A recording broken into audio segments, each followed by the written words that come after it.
বিসমিল্লাহির রহমানির রহিম। আমি ডক্টর রেহানা আক্তার, অধ্যক্ষ, Rangpur community nursing college, Rangpur.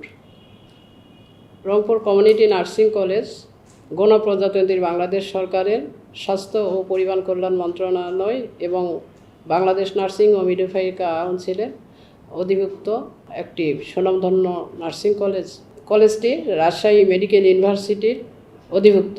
Rangpur community nursing college 2009-10 শিক্ষাবর্ষ হইতে diploma in nursing science and midwifery কোর্সটি চালু করা হয়েছে এবং 2013-14 শিক্ষাবর্ষ হইতে বিএসসি ইন নার্সিং বেসিক এবং BSc in nursing post basic কোর্সটি চলমান রয়েছে। 2024-25 শিক্ষাবর্ষ হইতে ডিপ্লোমা ইন মিডওয়াইফারি কোর্সটি চলমান রয়েছে। রংপুর কমিউনিটি নার্সিং কলেজে রয়েছে আধুনিক যন্ত্রপাতি দ্বারা সুসজ্জিত 8টি ল্যাব, 10টি ডিজিটালাইজড ক্লাসরুম, 100 আসন বিশিষ্ট ও 2000-এর অধিক বই বিশিষ্ট একটি সুসজ্জিত লাইব্রেরি। ডিপ্লোমা ইন মিডওয়াইফারি কোর্সে ভর্তির জন্য ছাত্রছাত্রী ও অভিভাবকদের প্রতি আহ্বান জানাচ্ছি।